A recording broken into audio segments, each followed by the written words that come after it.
नमस्कार मंडळी, श्री स्वामी समर्थ. स्वागत आहे तुमची माझी या यूट्यूब चॅनलमध्ये. आजचा दिवस तुम्हाला खूप छान सुखाच्या आनंदाच्या जावो हीच मी स्वामींच्या चरणी प्रार्थना करते आणि आज या नवीन व्हिडिओला सुरुवात करते.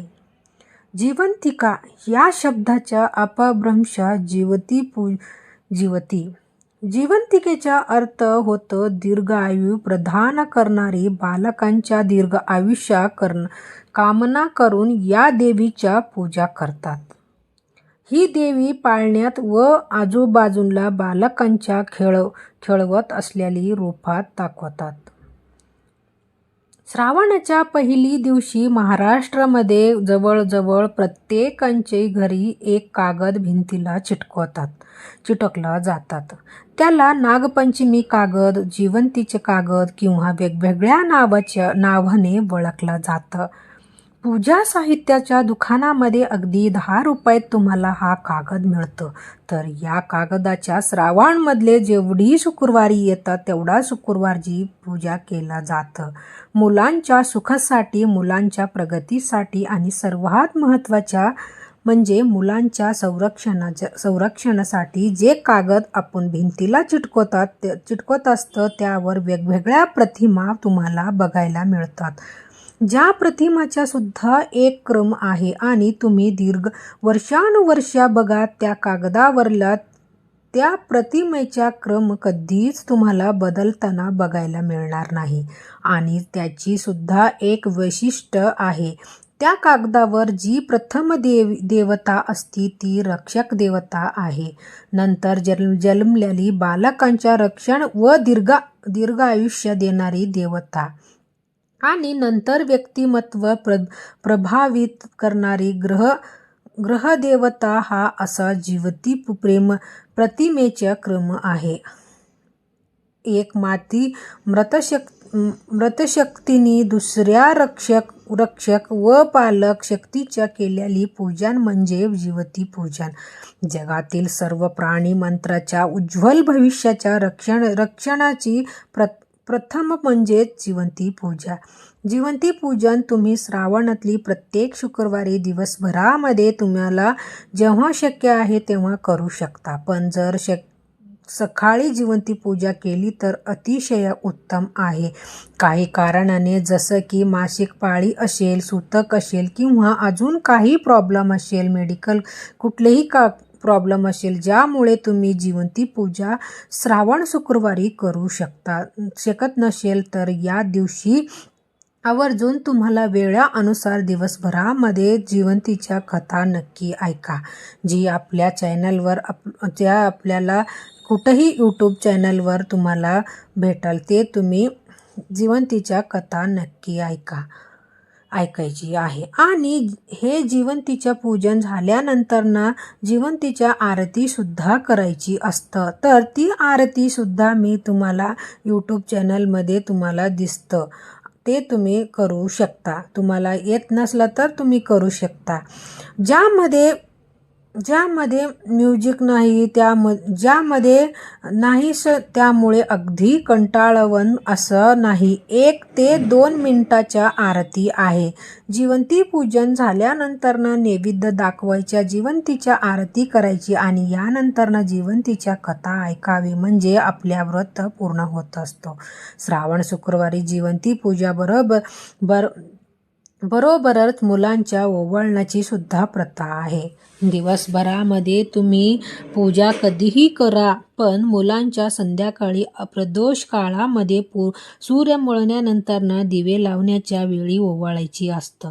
मुलांना जेव्हा ओवाळणार आहे त्या वेळेलाच मुलांना बसवायची. पाट किंवा चौरंग टाकायची आहे, यावर मुलांना बसवायची आहे. त्यांच्या डोक्यावर रुमाल वगैरे काहीतरी घ्यायची आहे आणि यानंतर मग औक्षणाचा ताट आपल्याला घ्यायची आहे. मुलांना ओवाळण्यासाठी औक्षणाचा ताट करताना त्यामध्ये एक निरंजन घ्यायची आहे, किंवा तुम्हाला जर कणकेचा दिवा घ्यायची असेल तर कणकेचा दिवा तुम्ही घेतला तरी सुद्धा चालतं. पण शक्यतो निरंजन घ्यायचे आहे. त्यामध्ये जे कोणतेही तेल तुम्ही देवासाठी वापरतात ते तेल टाकायची आहे. लांब जे वाती असताना त्या वाती 2 वातीचे एकत्र जोडून एकत्र हातामध्ये पिळून घ्यायची आणि त्या तेलाच्या दिवेमध्ये आपल्याला निरंजनामध्ये लावायची आहे. याच्याबरोबर एक सुपारी, थोडीशी रंगवलेली अक्षदा. बरेच जण तांदूळाच्या डब्यातले तांदूळ घेतात पण ते रंगवलेली नसतात, काही नसतात,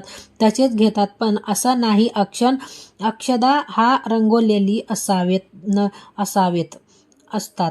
नुसती पांढरी तांदूळ घेणं हे अशुभ मानलं जातं. म्हणूनच रंगवलेली अक्षदा घ्यायची आहे. त्याच्याबरोबर सोन्याची काहीतरी घ्यायची आहे, जसं की अंगठी असेल किंवा अजून कोणतेही दागिने असेल. सुपारी बरोबरच ते सुद्धा तुम्हाला घ्यायची आहे. याच्याबरोबर ओवाळून झाल्यानंतर मुलांच्या तोंडात काहीतरी गोड टाकावे, म्हणजे साखर, खडी साखर, पेढे काहीतरी घ्यायची आहे. आणि याच्याबरोबर थोडासा कापूस सुद्धा घ्यायची आहे. कापूस का तर कापूस एवढी पांढरी केश होईपर्यंत आपल्या मुलांना दीर्घ आयुष्य मिळावं हा त्यांच्या मागची भाव आहे. म्हणूनच कापूस आवर्जून घ्यायची आहे. आणि सर्वात महत्त्वाच्या कुंकू तुम्ही कोरडी घ्या किंवा ओली घ्या, काही हरकत नाही. आता आपल्याकडे सांगायची झाली तर शक्यतो तुम्ही कोरडी कुंकू घेता. सुरुवातीला मुलांना कुंकू लावायची आहे. यानंतर अक्षदा मुलांच्या डोक्यावरून लावायची आहे. यानंतर सुपारी घ्यायची, ती मुलांच्या डोक्यावरून ओवाळून घ्यायची आहे.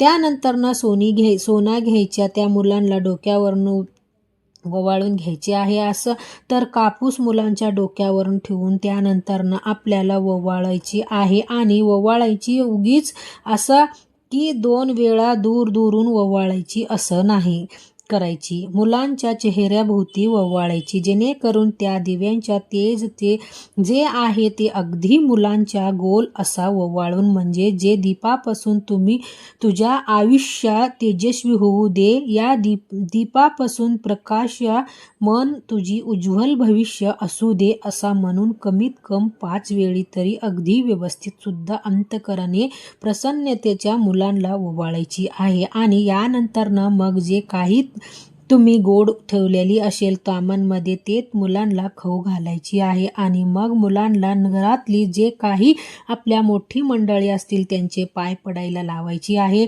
आणि सर्वात अगोदर देवाला पाय पडायला लावायची आणि यानंतर घरातली मोठ्याच मंडळीला पाय पडायला लावायचे आहे. तर या प्रकारे मुलांना ओवाळायची आहे. आता तुमच्या मुला जर बाहेर गावी असतील शिक्षणासाठी, नोकरीसाठी, तर असे वेळेस काय करायचे, तर दिवसभरामध्ये तुम्ही हे जिवंती पूजन करून घ्यायची शक्यता. आणि संध्याकाळी सूर्य मुळल्यानंतर जिथे आपण जिवंती पूजा केली आहे परत तिथे दिवा लावायची, धूप अगरबत्ती लावायची, हळदी कुंकू जिवंतीला अर्पण करायचे. आपल्या मुलांच्या संरक्षणासाठी, यांच्या दीर्घ आयुष्यासाठी जिवंतीचेकडे प्रार्थना करायची आहे. सेम या पद्धतीने तुम्हाला जे आहे ओवाळण्यासाठी ते तयार करायची, जे जिवंतीला ओवाळायची. आणि यानंतर चारही दिशेला ते ताट आपल्याला फक्त ओवाळायची आहे. आणि चारही दिशेला अक्षदा थोडासा आपल्याला टाकायची आहे.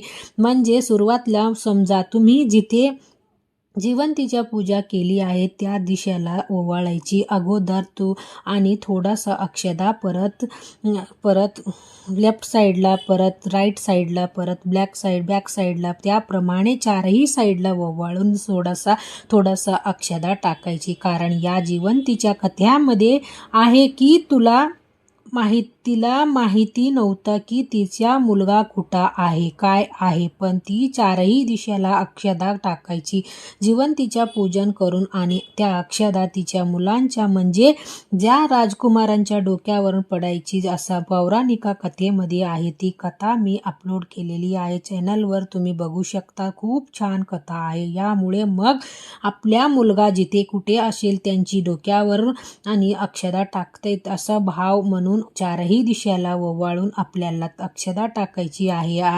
आय होप तुमच्या सगळ्या प्रश्नाच्या उत्तर तुम्हाला मिळत असतील. आणि हो, हे जे आपण पूजन केलेली आहे ते दुसऱ्या दिवशी म्हणजे शनिवारी सकाळी स्नान वगैरे झाल्यानंतर ना आपल्याला ही पूजा उचलायची आहे. आणि जे भिंतीला चिटकवलेलं कागद आहे ते तसेच ठेवायची आहे. ते काढायचं नाही पूर्ण 4-5 शुक्रवारी पूर्ण होण्यापर्यंत. आणि जर तुम्ही हे वगैरे असेल तर कागद लावलेली असेल तर ते परत देवघराजवळ आणून तसेच ठेवायची. आणि प्रत्येक शुक्रवारी मग त्यांची आपल्या पूजन करायची आहे. रोज तुम्हाला जर हवा असेल तर हळदी कुंकू त्याच्या समोर दिवा लावला तरी अतिशय उत्तम. पण हा कागद बरेच जण तसेच ठेवतात आणि शुक्रवारच्या याच पूजन केलं जातं. आणि श्रावण अमावस्याला या कागदाच्या आवर्जून आपल्याला हे पूजा करायची आहे. तर मंडळी, आजच्या व्हिडिओ इथंच थांबूया. तर व्हिडिओ आवडला असला तर लाईक करा, शेअर करा, कमेंटमध्ये श्री स्वामी समर्थ लिहायला अजिबात विसरू नका. चला तर मग भेटूया असंच एक नेक्स्ट व्हिडिओमध्ये. तोपर्यंत सर्वांना श्री स्वामी समर्थ. धन्यवाद.